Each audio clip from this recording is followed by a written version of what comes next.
Está começando um novo trimestre das lições bíblicas adultos da CPAD. Primeiro trimestre de 2025. E que trimestre, hein? Nós vamos estudar sobre apologética, em defesa da fé cristã, combatendo as antigas heresias que se apresentam com nova aparência ou com nova roupagem. O autor desse trimestre é o nosso querido teólogo, mestre Ezequias Soares, nosso amigo, um grande conhecedor da teologia, da apologética, versado nos idiomas originais da Bíblia, hebraico, grego, ou seja, um homem que realmente tem um grande cabedal e muito a nos ensinar. Nós vamos também nessa primeira aula em que estamos apresentando estas lições bíblicas, também recomendar vários livros para você que deseja se aprofundar no assunto. Claro que você que é membro do canal, você vai ter um roteiro com citações de fontes, citações de referências relacionadas com cada lição. Muito bem, seja bem-vindo ao meu canal, eu sou o pastor Ciro Zibordi, convido você a curtir esse vídeo, compartilhá-lo e também fica aqui o meu pedido para você que já é inscrito, se desejar, torne-se membro, porque quem é membro, você sabe, tem vantagens, recebe vídeos antecipados, também tem os estudos, tem acesso ao nosso acervo de estudos, que não são apenas esboços, mas são estudos detalhados, como este aqui que nós já vamos começar a apresentar, a nossa primeira aula, baseada na primeira lição, que será estudada presencialmente, se Deus quiser, no dia 5 de janeiro, quando as heresias ameaçam a unidade da igreja. Mas eu gostaria, antes de fazer uma pequena apresentação deste novo trimestre de estudos bíblicos. Nós vamos então ter aí uma série de lições apologética. Você sabe o que é apologética? Nós vamos já explicar nesta primeira aula. Então teremos um estudo aí de 13 lições sobre a defesa da fé cristã, o que paradoxalmente constitui um ataque às antigas heresias que vêm sendo apresentadas com uma nova roupagem. O Senhor Jesus mesmo disse: edificarei a minha igreja e as portas do inferno não prevalecerão contra ela. Os portões que se levantam, os portões do Hades, que se levantam contra a marcha da igreja, não podem resisti-la. Então, veja que a igreja, ao defender a verdade, na verdade ele está atacando, como se diz, o terreno do inimigo. E claro, o inimigo não vai ficar satisfeito com isso e vai querer reagir, mas Jesus foi claro ao dizer que as portas do inferno não hão de prevalecer. Muito bem, então, quais são as 13 lições que nós vamos estudar? A primeira, que vamos apresentar a partir de agora, nesta aula, quando as heresias ameaçam a unidade da igreja, uma aula introdutória que vamos aqui apresentar, que além de definir os termos principais que são recorrentes ao longo deste trimestre, apologética, heresia, entre outros, o objetivo é explicar 3 passagens da Bíblia. Passagens que temos como apologéticas. Atos, capítulo 20, versículos 28 a 30, 1 Pedro, capítulo 3, versículos 15 e 16, este é o texto áureo da apologética, e 2 Pedro, capítulo 2, versículo 1. A segunda aula, Somos Cristãos, nós vamos tomar como base Gálatas 2, versículo 1 ao versículo 9, e enfocaremos a prevenção contra o falso evangelho judaizante, legalista, explicando como ele foi tratado pelos apóstolos no primeiro século. Por fim, discorreremos sobre o perigo de nos afastarmos do Evangelho, o verdadeiro Evangelho, Evangelho com E maiúsculo, permitindo assim, se fizermos isto, claro, que a igreja local seja judaizada. A terceira lição, a encarnação do Verbo. O objetivo desta aula é apresentar argumentos contrários a heresias que negam o corpo verídico do Senhor, ou seja, a veridicidade do corpo de Jesus. Nós vamos estudar sobre isso, é muito importante, tem a ver com a humanidade plena, perfeita do Verbo de Deus, e essas heresias surgiram inicialmente entre os gnósticos, os docetas também, que não deixa de ser uma derivação do gnosticismo, lá nos séculos II e III, que não admitiam a corporeidade de Jesus e estão presentes hoje, sobretudo em movimentos pseudo-cristãos. Uma quarta aula é sobre o Deus triuno. Além de enfocar que o cristianismo é a única religião monoteísta que defende a doutrina bíblica da Trindade, essa lição tem como alvo refutar o perigoso unicismo que graça em igrejas sob pastoreio de homens, obreiros desavisados. Desavisados não são os unicistas, mas são os que permitem a disseminação do unicismo lá, porque o unicismo, evidentemente, é uma seita que propaga heresias, porque quem nega a Trindade, veja, que é uma doutrina fundamental, não pode nem ser classificado como um grupo cristão. Mas irmãos desavisados acabam aceitando esse tipo de heresia. A próxima lição, Jesus é Deus. Nessa quinta aula, nós vamos expor primeiramente de modo sucinto a doutrina bíblica da divindade do Senhor. Em seguida, refutaremos o perigoso arianismo redivivo, presente em seitas também, como já mencionei, pseudo-cristãs. Mais uma aula é sobre o Filho, o Senhor Jesus, o Deus Filho, igual com o Deus Pai. É praticamente uma continuação da aula anterior e o seu objetivo é repisar, enfatizar que Jesus é Deus, é um com Deus. É Deus e é um com o Deus Pai. Ou seja, eu e o Pai somos um, como Jesus falou. Então, refutando a heresia do subordinacionismo verificado no islamismo e também em seitas pseudo-cristãs. Uma outra aula é sobre as naturezas humana e divina. Olha que lição importante. Tendo em mente que teremos estudado sobre a deidade do Senhor Jesus, a ênfase nessa aula recai sobre uma das doutrinas bíblicas mais difíceis da cristologia, a união hipostática. Ou seja, Jesus é, ao mesmo tempo, verdadeiro Deus e verdadeiro homem. Ele se encarnou sem jamais ter deixado de ser Deus, já que Deus é. Ou seja, Deus não deixa de ser para tornar a sê-lo. Não, Deus é. Se Deus deixou de ser para tornar a sê-lo é porque ele não é Deus verdadeiro. Então, cuidado com esse tipo de heresia aí que diz que Jesus deixou de ser Deus provisoriamente. Não. Deus nunca deixa de ser Deus. Esse é o mistério da piedade, disse Paulo. Jesus se fez homem, mas ele nunca deixou de ser Deus. Então, refutaremos o nestorianismo, o monofisismo, o quinoticismo e a própria mariolatria.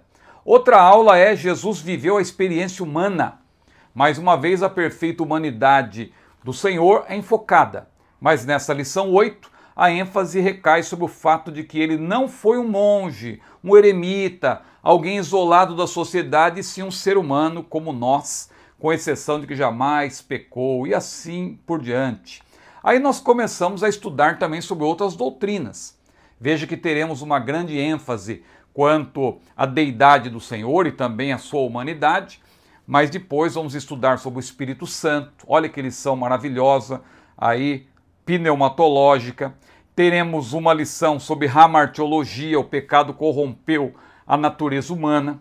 Outra lição sobre soteriologia, a salvação não é obra humana.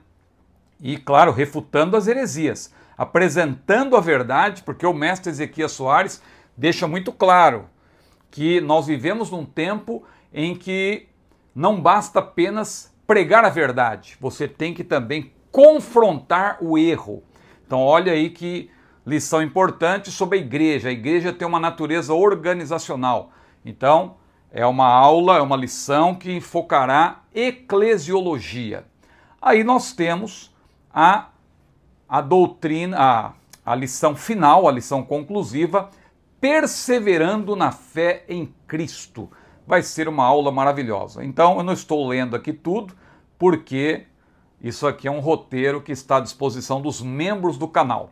Vocês que não são membros, claro, a gente apresenta aqui, vai passando rápido, mas você tem como se situar para você entender que nós aqui fazemos uma abordagem pormenorizada e quem é membro, claro, tem o benefício de receber este estudo e poder se aprofundar. Aliás, você que é membro, você sabe que nesse início de ano, por conta de viagens que eu tenho, eu antecipei os estudos para os membros do canal. Então você que é membro já recebeu aí os 3 roteiros dessa lição e os 3 vídeos também já vão estar disponíveis para os membros já desde o início do ano. Então você já pode fazer um estudo mais abrangente. Depois, claro, nós vamos voltar a publicar os vídeos com uma semana de antecedência para todos, mas por enquanto os membros estão tendo esse benefício. Os que não são membros, claro, uma semana antes sempre nós divulgamos para que todos possam ter acesso. A vantagem que os membros têm é antecipação de vídeos e também o estudo por escrito, que isso, a meu ver, modéstia à parte, é, como se diz na linguagem popular, uma mão na roda, né? A pessoa que é professora, o professor, a professora da escola dominical, tem essa vantagem. Maravilha! Eu vou avançar então com a nossa abordagem, mas eu quero antes recomendar alguns livros.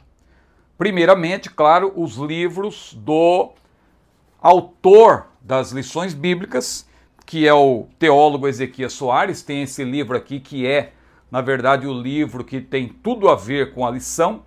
É uma ampliação do assunto e se você quer se aprofundar, vale a pena você ter esse livro. O mestre Ezequias Soares, ele é autor de vários livros, mas um livro que está de acordo com esse trimestre, que é muito bom, um livro de 2002, Manual de Apologética Cristã. Eu vou citar muito esse livro para falar aí dos movimentos anticristãos que surgiram no primeiro século. Esse livro é muito bom. Aí eu quero citar também mais livros da CPAD e entre eles, claro, tem livros de minha modesta autoria que eu vou usar nessas primeiras lições. Esse livro da série Pregadores da Bíblia sobre Paulo eu vou citar bastante porque Paulo, ele é um grande apologista. Nesse livro, inclusive, tem um capítulo sobre Paulo como apologista, um livro que vale a pena você ter na sua biblioteca para estudar nesse trimestre. Outro livro de minha autoria sobre Estevão, o primeiro apologista do Evangelho. Aqui eu mostro por que Estevão foi o primeiro apologista, antes até de Paulo. Claro, Paulo é o maior apologista que aparece na Bíblia, mas Estevão foi o primeiro. Então é muito importante você conhecer esta obra. Aí a CPAD tem livros muito interessantes que tem tudo a ver com esse trimestre. Veja aqui, ó. Supremacia de Cristo e o Mundo Pós-Moderno, de John Piper e Justin Taylor, uma obra muito boa. Defendendo a Fé Cristã, de R.C. Sproul, da CPAD também. Sua Igreja Está Preparada, Norman Geisler, muito boa essa obra. Desmascarando as Seitas, Natanael Rinaldi e Paulo Romeiro, também da CPAD. Em Defesa da Fé Cristã, olha aí, o mesmo título da lição do trimestre, mas de Dave Hunt. Veja como esse teólogo é importante, Dave Hunt. Temos outros livros, alguns que talvez estejam esgotados, mas se você encontrar, vale a pena. As Grandes Defesas do Cristianismo, do saudoso Jefferson Magno Costa, que eu tive a honra de conhecer, inclusive foi meu professor nesta área de heresiologia, de apologética. Guias de Seitas e Religiões, aqui ó, de Bruce Stein, né? Bruce Stein. História das Religiões, de Valdemir Damião, também. Todas essas obras da CPAD. Mas eu quero citar também obras que não são da CPAD, mas que são boas e que vão ser úteis para este trimestre. Então veja, Fundamentos da Teologia Histórica, de Alderi Matos. Nós vamos usar esta obra, é muito boa. Olha aqui, ó, Testemunhas de Jeová, da editora Ragnos, mas de autoria do autor das lições bíblicas desse trimestre, Ezequias Soares. Vamos usar também. Fundamentos Inabaláveis, de Norman Geisler. Qualquer obra de Norman Geisler vale a pena você adquirir. Aqui eu estou indicando algumas. Guia Geral de Apologética Cristã, que tem como editor-geral Joseph Holden, da editora Chamada. E você sabe que os livros da editora Chamada, qualquer livro que você quiser adquirir, com desconto, você pode usar o meu cupom promocional ZIBORD 2021. A Inerrância das Escrituras, outra obra de Norman Geisler, vamos utilizar nesse trimestre.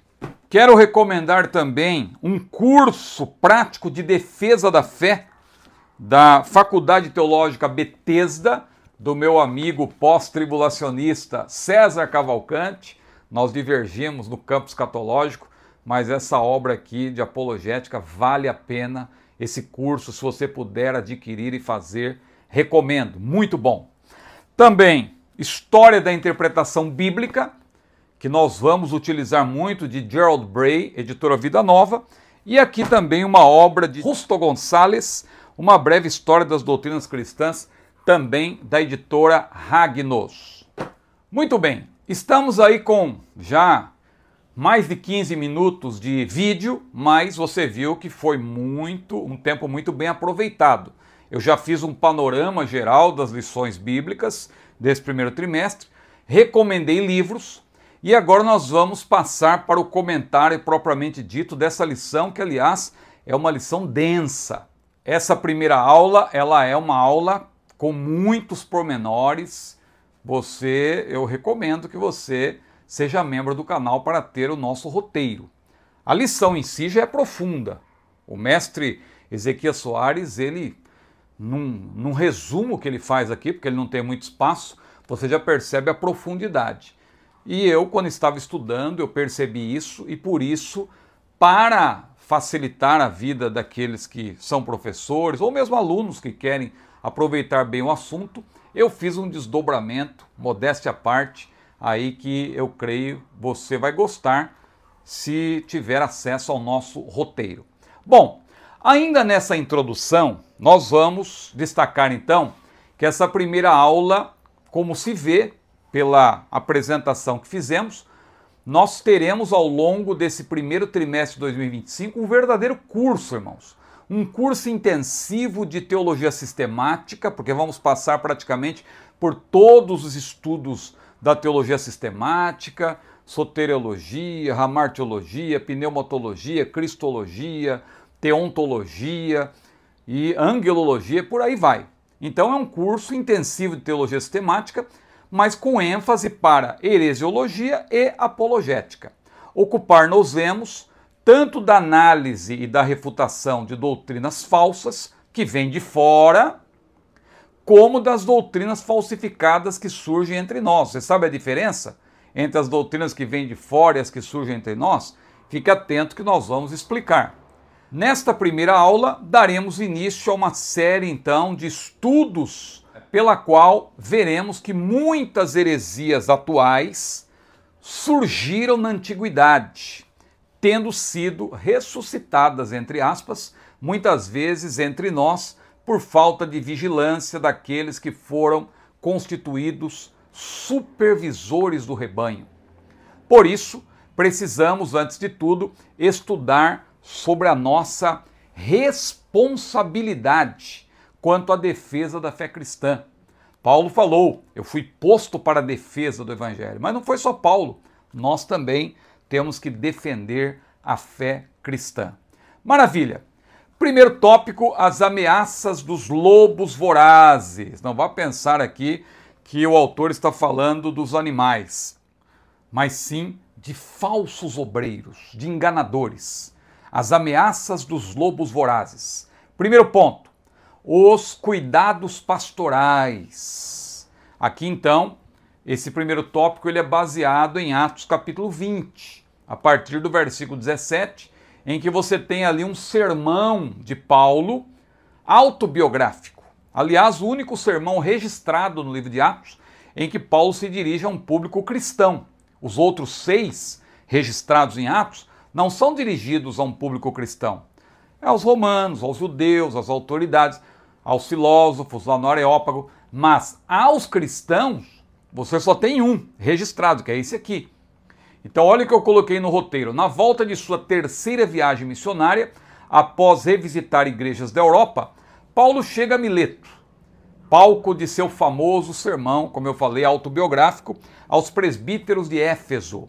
Ele então enviou um ou mais de seus obreiros à cidade de Éfeso, a fim de trazer de lá os presbíteros, ou como diz no grego, presbiteroi, plural, os presbíteros da igreja. Essa viagem de ida e volta levaria pelo menos 3 dias. O mestre Ezequiel Soares, na verdade, fala de 2 dias para ir, 2 dias para voltar. Então, eu penso que, em média, há divergência aí entre alguns comentaristas. Eu penso que, pelo menos, aquele mensageiro ou aqueles mensageiros levaram 3 dias. E que não é pouco, não é? Naquela época não tinha WhatsApp, não tinha como mandar um WhatsApp para os presbíteros e chamá-los. Olha, venham, que eu quero ter uma conversa com vocês em Mileto. Não. Essa viagem de volta levaria, então, pelo menos 3 dias. Podemos supor que Paulo aproveitou a oportunidade enquanto o navio estava sendo descarregado e carregado de novo para encontrar-se com os presbíteros, diz Rusto Gonçalves. Paulo, então, apresenta seu discurso. Examinaremos nesta lição apenas os versículos 28 a 30. No meu livro, que eu mencionei, Paulo, Príncipe dos Pregadores, tem uma abordagem completa desse sermão autobiográfico. Então, primeiro destaque, os presbíteros devem atuar como supervisores do rebanho. Supervisores do rebanho. Ao afirmar que nunca deixou de anunciar todo o conselho de Deus, ali enquanto esteve na província da Ásia, Paulo ordena que os presbíteros supervisionem ou pastoreiem o rebanho. Olhai por vós e por todo o rebanho, sobre o que o Espírito Santo vos constituiu bispos. Seguindo seu exemplo, cada presbítero, que aqui é o cargo de presbítero que se destaca, deveria exercer o episcopado, ou seja, a função de bispo, ou de pastor nesse caso, atuando como um pastor, episcopos no grego, ou supervisor do rebanho, aquele que olha por cima. No grego, no inglês, né, você tem o termo overseer, aquele que está olhando por cima do rebanho, é o supervisor. O pastor zela diligentemente pelas almas compradas pelo sangue de Jesus. Olha quantas referências que é importante você ler. Então o pastor zela diligentemente pelas almas compradas pelo sangue de Jesus, alimentando, guiando e protegendo o rebanho. A raiz do termo grego, skopos, se refere à visão, como eu falei. Assim, episcopos é uma forma particular de escopo, já que o prefixo grego epi reforça a raiz escopos, episcopos, que é olhar por cima, é um olhar cuidadoso sobre o rebanho. A tarefa do bispo, mais precisamente, é olhar para as coisas com extremo cuidado, como que por cima do rebanho, como eu citei. Outra ênfase, a igreja, é o que diz o texto. O texto aí de Atos 20, 28 a 30 diz que a igreja de Deus foi comprada pelo sangue de Jesus, que Jesus é Deus. E é importante entender, porque alguém vai pensar, mas é o sangue de Deus, mas Deus não é espírito. Importante entender, porque aí a ênfase recai sobre o Deus homem. Jesus se fez homem sem nunca deixar de ser Deus. Então ele, quando o verbo se fez carne, Jesus, ele ali passou a ser o Deus homem. Deus não deixa de ser, Deus é. Mas ele passou a ser homem. Então tem princípio a humanidade de Jesus. Agora, a deidade de Jesus, não. Jesus é antes de todas as coisas subsistem por ele, não tem começo nem fim. É algo que nós não podemos entender humanamente falando. Mas Deus é de eternidade a eternidade. Então veja, Paulo não se refere a uma denominação, aqui é importante dizer, e sim ao corpo de Cristo, quando ele emprega o termo ecclesiam tutel, né? ou seja, igreja, que pode ser também assembleia. Alguém pergunta, qual a origem da denominação? De onde surgiu a Assembleia de Deus? Foi tirado desse versículo, porque esse versículo aí, onde está a Igreja de Deus, você pode traduzir também perfeitamente para Assembleia de Deus. Então, Ecclesia tu tel, que ele resgatou com seu próprio sangue. Paulo não está falando do sangue de Deus, é bom que se diga, que é Espírito, mas enfatizando a humanidade perfeita do Deus homem e sua obra vicária. Não foi Deus que morreu na cruz, pois ele é imortal. Na verdade, a natureza divina, e aqui eu vou citar um teólogo importante, é um teólogo calvinista, mas nesse ponto aí, a respeito da encarnação do Senhor, da divindade de Jesus, é muito importante o que ele responde. Então veja, a natureza divina, que tinha sido perfeitamente unida à natureza humana viva, que respirava, foi então unida a um cadáver. A divindade de Cristo não pereceu na cruz, porque toda a vida está em Deus, diz R.C. Sproul. Portanto, o Deus Espírito Santo chama e capacita os pastores para supervisionar a igreja do Deus vivo, que é a igreja do Deus Filho também, enviado ao mundo por Deus Pai. Eu e o Pai somos um, disse Jesus. Então, aí quando se fala de Deus, evidentemente é uma referência ao Deus Filho, que resgatou a igreja derramando o seu sangue, como homem, evidentemente. O Deus homem, mas Deus é espírito, então Deus não morre. Quem morreu, na verdade, foi o corpo. Aliás, a morte está ligada ao corpo. O que é a morte? A morte é a separação entre o corpo, que é a parte material, e a parte imaterial. Foi isso que aconteceu quando Cristo morreu por nós, derramando o seu precioso sangue, e Pedro diz que não foi com coisas corruptíveis, como prata ou ouro, que fostes resgatados de vossa vã maneira de viver, que por tradição recebeste vossos pais, mas com o precioso sangue de Cristo, como de um cordeiro imaculado e incontaminado. Maravilha! Vamos adiante agora para o ponto 2. É um destaque do versículo. Depois da minha partida, disse Paulo. Ele tinha um temor. Antes de concluir seu sermão autobiográfico, Paulo avisa: eu sei isso, que depois da minha partida entrarão no meio de vós lobos cruéis, que não perdoarão o rebanho, e que dentre vós mesmos se levantarão homens que falarão coisas perversas para atraírem os discípulos após si. Atos 20, 29 e 30. Essa partida de Paulo não se refere apenas à sua viagem a Jerusalém, pois ele sabia que poderia morrer a qualquer momento.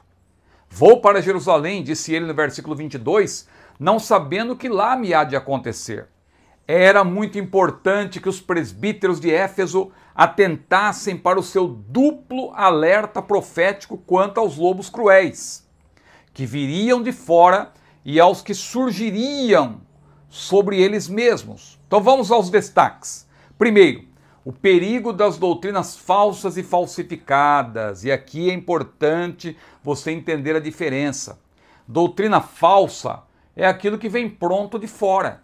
Doutrina falsa. Quando alguém te apresenta uma doutrina falsa, você diz, não, fica para lá, eu sei que isso é falso. Vem lá aquelas doutrinas reencarnacionistas, aquelas doutrinas negando que Jesus é Deus. Olha, Jesus não é Deus Todo-Poderoso, Jesus é um Deus. Essas ideias anticristãs aí que são apresentadas, e vem alguém também com ideias idolátricas, você diz, não, fica para lá, não quero saber disso, é doutrina que vem de fora, doutrina falsa, já vem pronta. Agora, a doutrina falsificada é o mal misturado com o bem, é o falso bem, é o falso evangelho, são as falsas boas novas, é aquilo que parece que é bom, mas tem veneno no meio, é o leite contaminado, porque se você encher 2 copos com leite, um leite contaminado e outro copo de leite sem contaminação, a olho nu você não percebe, você tem que levar para o laboratório, para verificar qual dos copos contém o leite contaminado. Então, é muito difícil identificar doutrina falsificada. Por isso que nós precisamos estar atentos neste trimestre de escola dominical. Então veja, mencionam-se aí no discurso de Paulo indiretamente os ensinamentos falsos que vêm de fora, trazidos por lobos cruéis, e os ensinamentos falsificados, meias-verdades, que surgem no meio do povo de Deus. Os primeiros, de modo geral, são detectados de modo mais fácil, já que se trata do mal declarado, ensinamentos claramente falsos. Entretanto, os falsificados são mais perigosos e resultam de mistura entre o bem e o mal, entre o certo e o errado, entre o verdadeiro e o falso.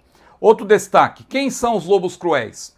Paulo tinha muitos detratores ligados ao judaísmo, além dos judeus cristãos de linha dura. Esses lobos, entre aspas, poderiam chegar a Éfeso para tentar atrapalhar por meio de suas falsas doutrinas judaizantes, que nós vamos estudar até mais adiante, creio que na lição 3, o que ele, com a graça de Deus, construíra ao longo de 3 anos. Ainda que os tais ainda não houvessem aparecido em Éfeso, e a experiência do passado lhe teria ensinado que logo apareceriam, de modo que esse discurso, em parte, é uma forma de prevenir seus ouvintes quanto a essa eventualidade, diz o teólogo Williams.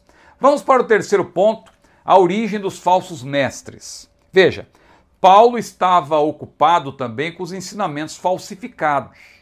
Ocupado e preocupado.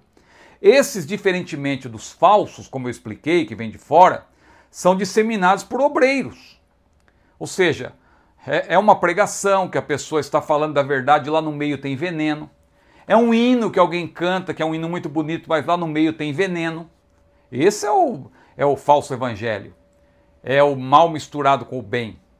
É a doutrina falsificada. É a heresia que nós vamos ver. Claro, nem todo ensinamento errado é heresia. Nós também temos que ter cuidado para não banalizarmos este termo. Porque heresia, nós vamos ver daqui a pouco, ela se refere muito mais àquilo que é contrário à ortodoxia, ou seja, aquilo que é doutrina comum a todos os cristãos, a Trindade e a dupla natureza de Jesus, e o Espírito Santo como Deus, como pessoa, a vinda de Jesus. Há questões secundárias sobre a vinda de Jesus, não é? Se o arrebatamento é pré, meso ou pós-tribulacional, mas todo cristão que se preza crê que Jesus vai voltar.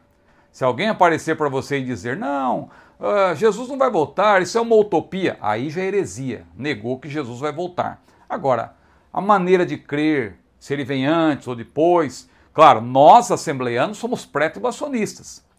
E nós falamos com toda a convicção e defendemos isso porque é a nossa fé.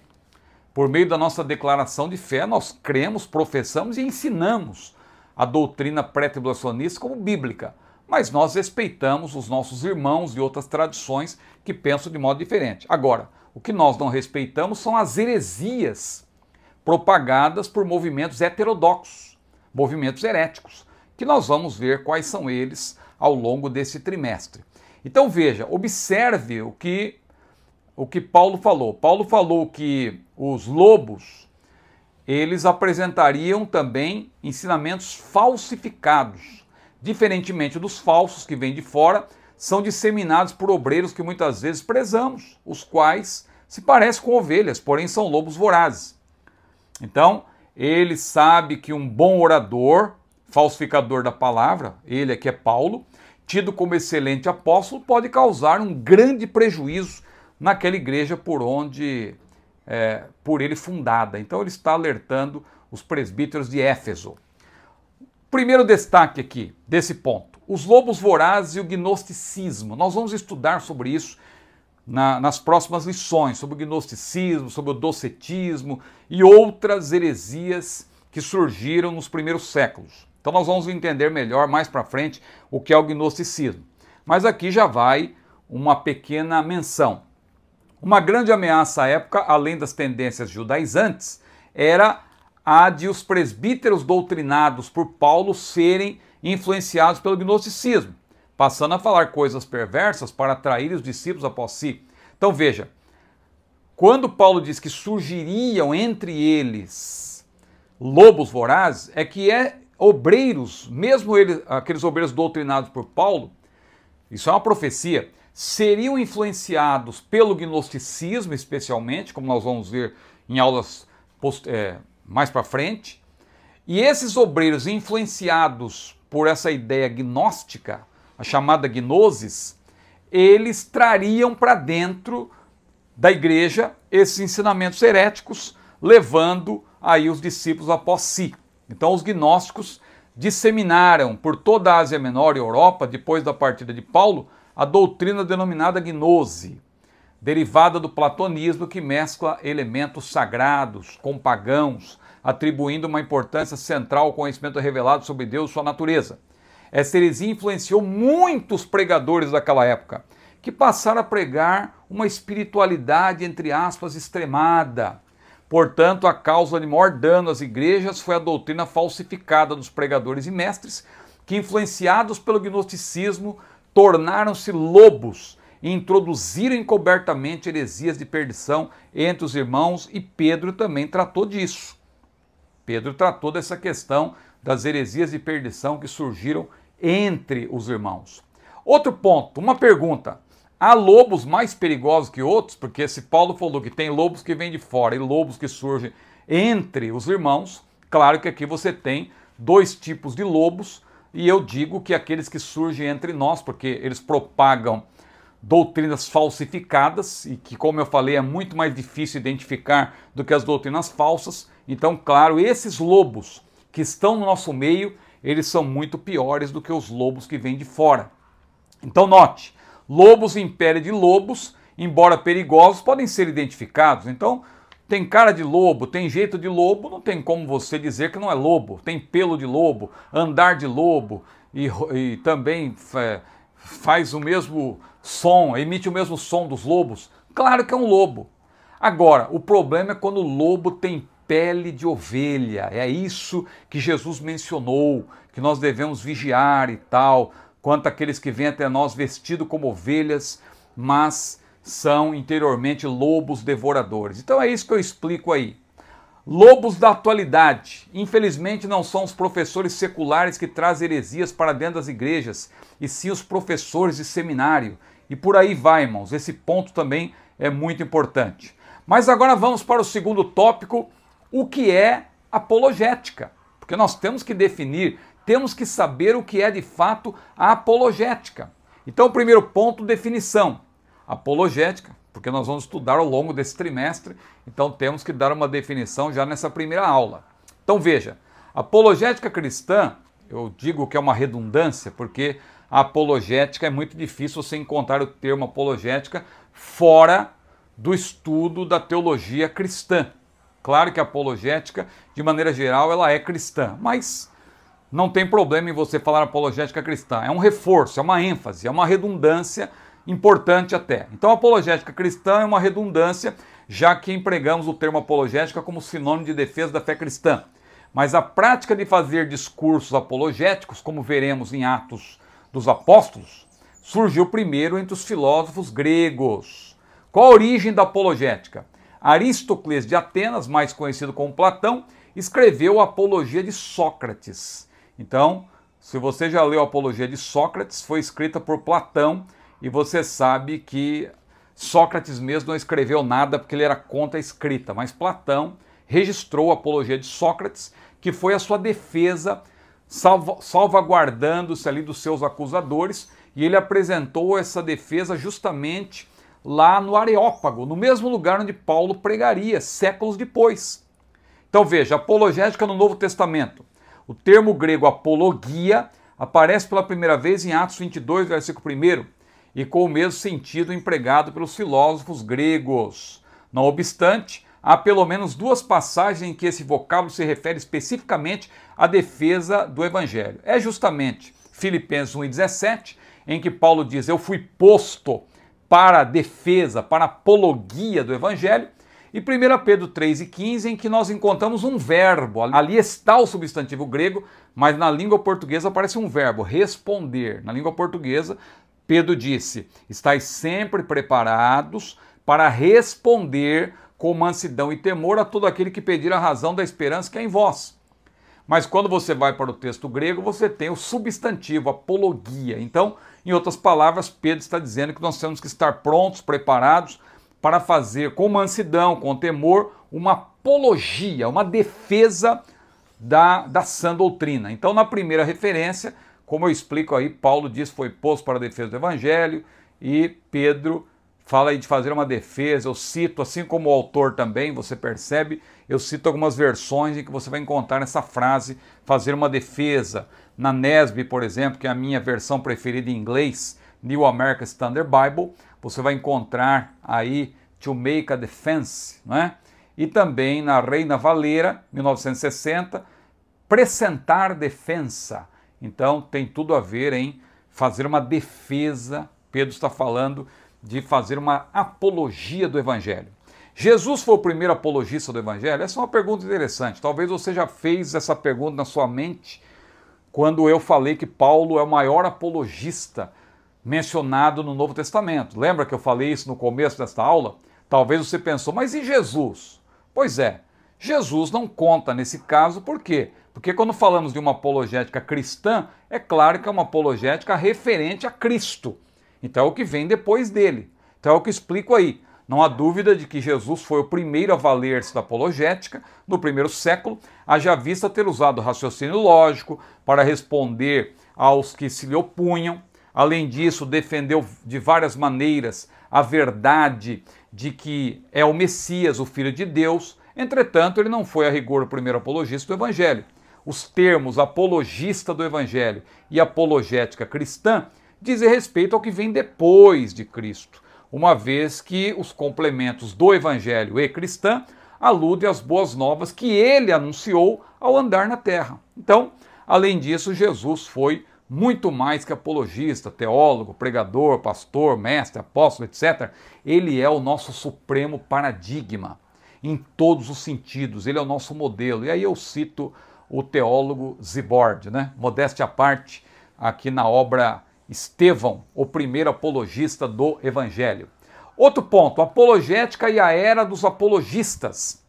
É importante você observar na história que o segundo século é chamado de a era dos apologistas. Mas não vá pensar que os apologistas só surgiram no segundo século. Ali a era, porque muitos surgiram, Justino Mártir, Tertuliano, tantos outros, homens que realmente eram muito preparados e que confrontavam a heresia, confrontavam o Estado de uma maneira muito eficaz e que muitos deles até, Justino Mártir não tem esse nome por acaso, foram mortos por causa da sua apologética, da sua defesa do Evangelho. Mas antes do segundo século, você já tem apologistas. Como eu cito aí, e eu não vou aqui explicar detalhadamente, senão essa aula ficaria muito longa, mas você que tem o roteiro, você vai ver que eu conto toda a história, eu falo da era dos apologistas, mas eu explico por que antes deles nós tivemos Estevão, Paulo como apologistas. Estevão, alguém dirá, como que Estevão pode ser um apologista se Estevão não deixou nenhuma obra escrita? Os apologistas geralmente escreviam algo, eles deixavam um texto para ser lido. Pois é, Estevão não escreveu porque ele foi morto muito cedo. Estevão teria sido o que Paulo foi, mas Deus tem seus planos. Deus quis que Estevão fosse morto e com a sua morte Deus ali virou ali a página, né? Deus mudou a história da igreja que estava acomodada e os pregadores foram espalhados em virtude da perseguição contra Estevão, e depois Deus fez de Paulo simplesmente o maior apologista do Novo Testamento, do primeiro século. Agora, Estevão, sem dúvida, foi um grande apologista. Você vê os verbos que são empregados em relação a ele, quando diz que ele disputava. Aquele verbo é um verbo apologético. Eu explico aí no texto. Tem a ver com perguntas e respostas. Olha aqui, ó, Estevão, Paulo e apologética. Você vai ver isso aqui detalhadamente. Você que tem o roteiro, o verbo a que me refiro é o verbo suseteu. Tá vendo? Ó, disputar, apologeticamente falando.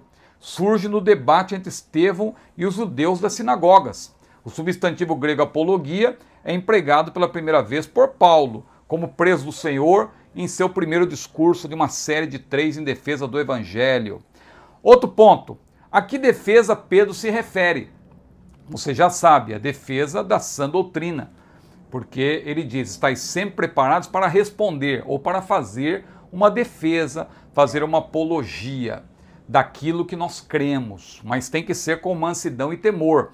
Então a apologia é defesa ou ataque. E aí é importante esse paradoxo, porque quando nós defendemos o evangelho, naturalmente nós estamos entrando no terreno do inimigo, estamos proclamando a verdade e nos opondo ao erro. Ainda que a apologética denote defesa, defender a sã doutrina à luz das apologias de Estevão perante o Sinédrio e de Paulo perante autoridades romanas e judaicas consiste paradoxalmente em apresentar a verdade atacando o erro. Então, a melhor defesa, como se diz na linguagem futebolística, é o ataque, não é? Aquele time que fica acuado, só se defendendo para levar um gol. Às vezes é difícil levar, mas quando leva, depois não tem força para reagir. Então a igreja não pode ficar esperando ser atacada para reagir. A igreja tem que pregar a verdade, atacar o erro, confrontar o erro, e chegou o momento de nós fazermos isso, de não ficarmos apenas ouvindo heresias que estão falando, disseminando por meio da internet. É importante nós estarmos prontos para atacar o erro. O Senhor Jesus foi claro a dizer que as portas do Hades não prevalecerão contra a igreja. Mas observe o que Pedro falou. Nossa conduta apologética tem que ser com mansidão e temor. Não é para você também ser uma pessoa truculenta, como se fosse aí um chato, né? Então, tem um professor aí de Bíblia que diz que tem os xiitas e tem os chatos, né? Então o crente ele não pode ser assim. Ele tem que ser uma pessoa dócil, uma pessoa amável, mas confrontar o erro com firmeza.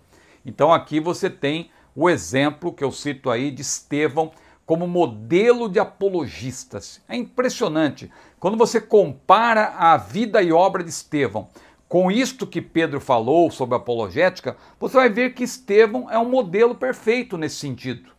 Claro, Jesus é o único modelo perfeito na acepção do termo, mas eu falo que como modelo aqui, com base nesse texto, Estevão, ele se encaixa perfeitamente. É isso que eu quero dizer, não é que Estevão tenha sido um homem perfeito, perfeito somente Jesus, mas Estevão é um bom modelo para nós. Então aí eu explico detalhadamente o uso do verbo suseteu, a apologia de Estevão, que assim como, eu coloquei aí, assim como Sócrates se defendeu no Areópago, em Atenas, Estevão apresentou uma apologia perante o Sinédrio, concílio supremo que regia as questões religiosas dos judeus, e por aí vai.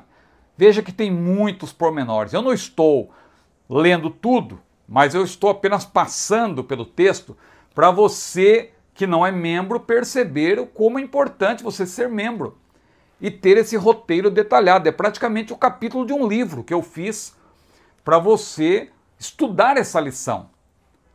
Veja, modéstia à parte de novo. O autor da lição tem o seu livro detalhando o assunto e eu fiz também como se fosse um segundo livro, na mesma linha, tomando como base os tópicos e pontos da lição, mas apresentando a minha abordagem, os meus pormenores, e tudo isso eu creio que pode ser útil para você que é professor, especialmente, mas o aluno também, claro que quer estudar o assunto com profundidade. Então, por que devemos combater as heresias? É o terceiro ponto. Primeiro, para a defesa própria, diz o autor. Paulo disse a Timóteo, tem cuidado de ti mesmo da doutrina, persevera nessas coisas, porque fazendo isso te salvarás, tanto a ti mesmo como aos que te ouvem. Então, é algo para a defesa própria. Ao cuidar zelosamente de si mesmo da sã doutrina, o obreiro, claro, ele se preserva do mal.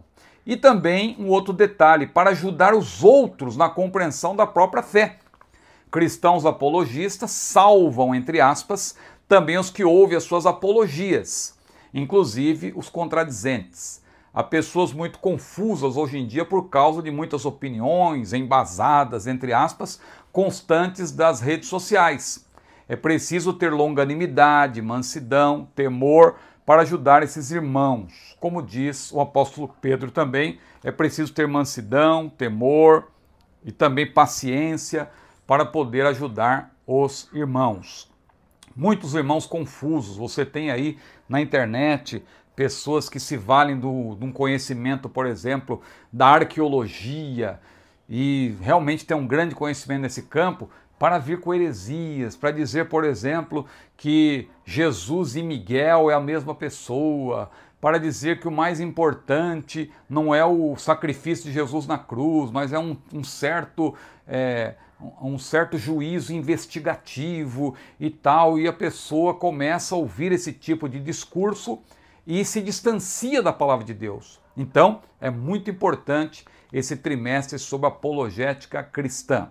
E o terceiro e último tópico, o que são as heresias. É importante, você já sabe o que é apologética, é a defesa da fé, que paradoxalmente não é apenas uma defesa. E fé aí é importante você observar que não é no sentido de confiança, é no sentido de verdade do Evangelho. Então isso é fé.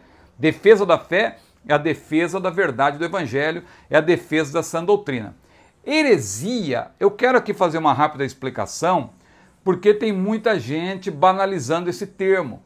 Qualquer interpretação diferente que algum pregador apresenta, alguém já diz, é heresia.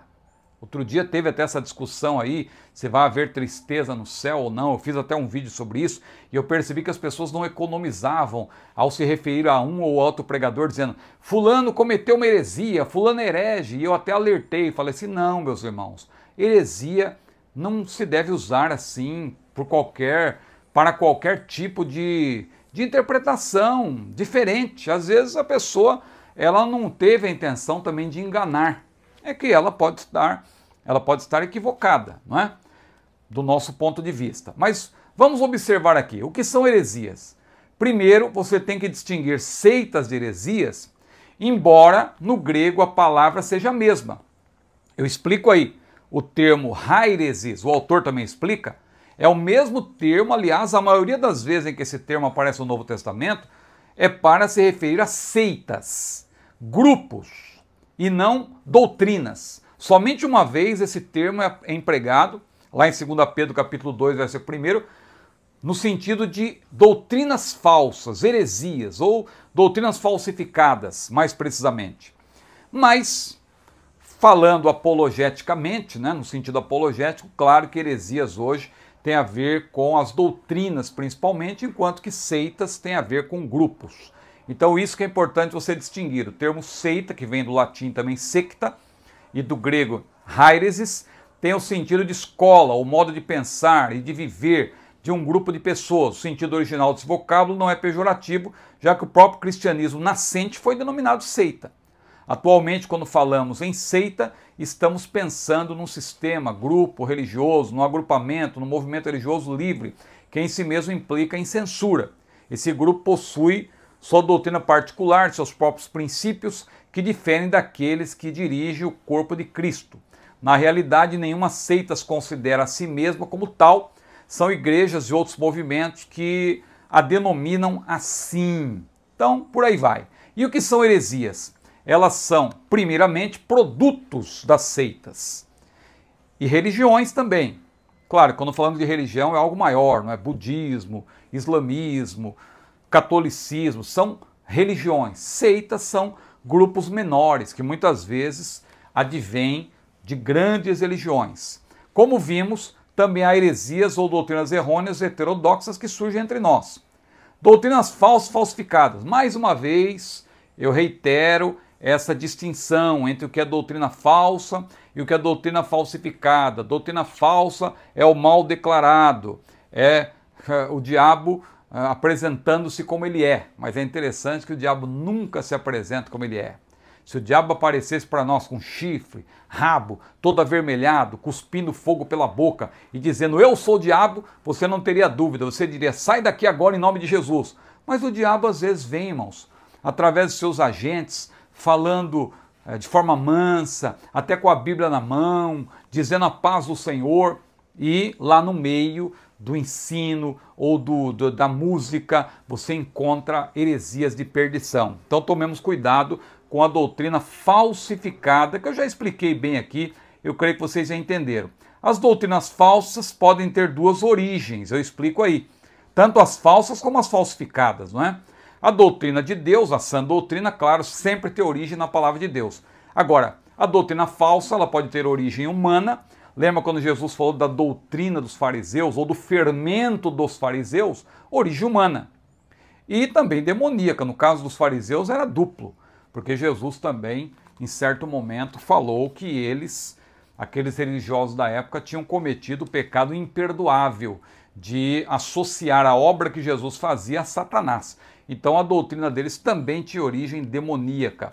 Paulo também falou em 1 Timóteo 4, versículo 1, que nos últimos dias apostatarão alguns da fé, dando ouvidos a espíritos enganadores e a doutrinas de demônios. Então, a doutrina pode ter origem demoníaca. O termo heresia não deve ser, repito, banalizado. Há muitos erros teológicos, mas nem todos devem ser considerados heresias. Então, quando, irmão Ciro, eu considero uma doutrina errada uma heresia? Quando ela fere a ortodoxia. A ortodoxia, que tem a ver com a doutrina correta à luz da Bíblia, é aquela doutrina comum a todos os cristãos ao longo da história, a doutrina da Trindade. Não podemos negar a doutrina da Trindade, essa é uma doutrina fundamental. Não podemos negar que Cristo é Deus, a doutrina da divindade de Jesus. Não podemos negar que Cristo é Deus e ao mesmo tempo ele é homem, ele é o Deus homem. Ele é verdadeiramente Deus e verdadeiramente homem. Se negarmos isso também é heresia. Não podemos negar que o Espírito Santo é Deus e o Espírito Santo é uma pessoa. Negar isso também é abraçar heresia.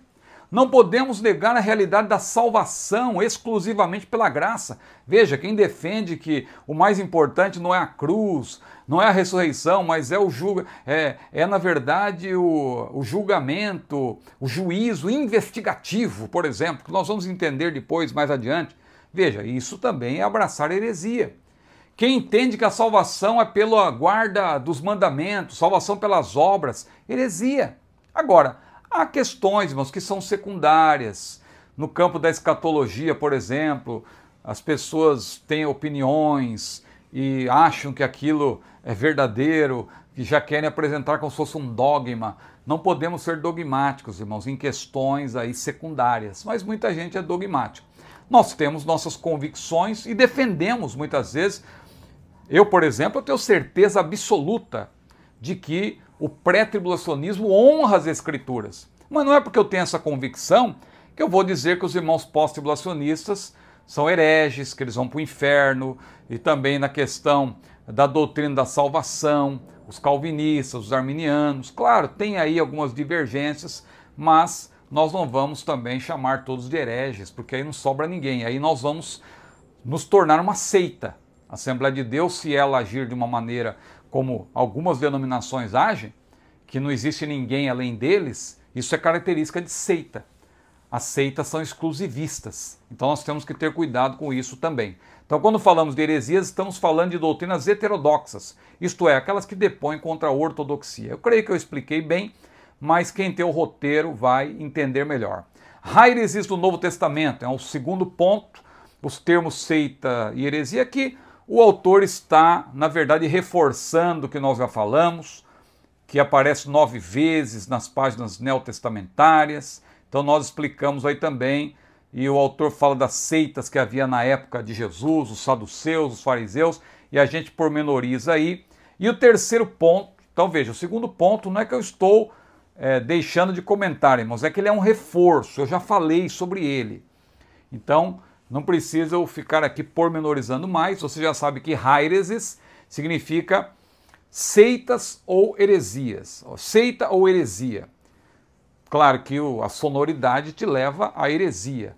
Então, claro que o termo, ele hoje é muito mais ligado à heresia. Mas no Novo Testamento você vai encontrar essa palavra no grego, heireses, com o sentido de seita, com o sentido de grupo.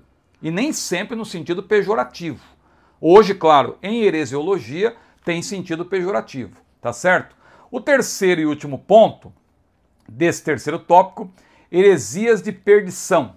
Veja que é um reforço, porque heresias, a meu ver, o termo, se nós formos usar de fato o termo com a sua real significação, sem banalizá-lo, mas usando dentro do contexto certo, heresia sempre é de perdição. Mas veja que o apóstolo Pedro, inspirado pelo Espírito Santo, ele usa esse reforço, essa ênfase, para deixar bem claro. Interessante, é a única vez no Novo Testamento em que o termo heireses aparece com sentido de doutrina falsa ou falsificada. Aliás, mais precisamente é falsificada, porque ele está falando de heresias que surgem entre nós, é o leite contaminado. não é o leite puro, é o leite falsificado. Então veja, 1 Pedro é uma epístola, aí eu faço uma abordagem sobre as duas epístolas de Pedro, né? Mostrando que 1 Pedro, embora contenha o texto áureo da apologética, 1 Pedro 3:15, não é uma epístola assim muito apologética, ela é mais homilética, parenética também, né? Tem a ver com a questão pastoral, mas é a segunda carta de Pedro que é mais apologética. E ela tem esse texto emblemático de 2 Pedro 2:1, também houve entre o povo falsos profetas, como entre vós haverá também falsos doutores, que introduzirão encobertamente heresias de perdição e negarão o Senhor que os resgatou. Veja como esse texto é forte, irmãos. Fala de pessoas que perderam a salvação. Porque esse verbo aí no grego, o verbo resgatar, diz respeito àqueles que foram tirados do mundo, salvos, tirados do mercado, não é, por assim dizer, como é o termo, o uso do termo no grego, mas ali no contexto, nesse contexto que é o sentido de a pessoa ter sido tirado do mundo para pertencer ao povo de Deus, e essa pessoa perdeu a salvação e passou a disseminar heresias de perdição. Não é por acaso que muitos vão chegar naquele dia, no dia do juízo final, não é no tribunal de Cristo, mas é no trono branco, porque no tribunal de Cristo ninguém será condenado, não é para efeito de condenação, o tribunal de Cristo é para efeito de galardão, mas no trono branco, muitos vão chegar lá e vão dizer: Senhor, nós não expulsamos demônios em teu nome não profetizamos, em teu nome não fizemos muitas maravilhas. E o Senhor lhes dirá abertamente: apartai-vos de mim, porque eu nunca vos conheci. Conhecer ali no sentido de ter um relacionamento aprovador. Porque o Senhor, claro, ele é onisciente, ele conhece a todos.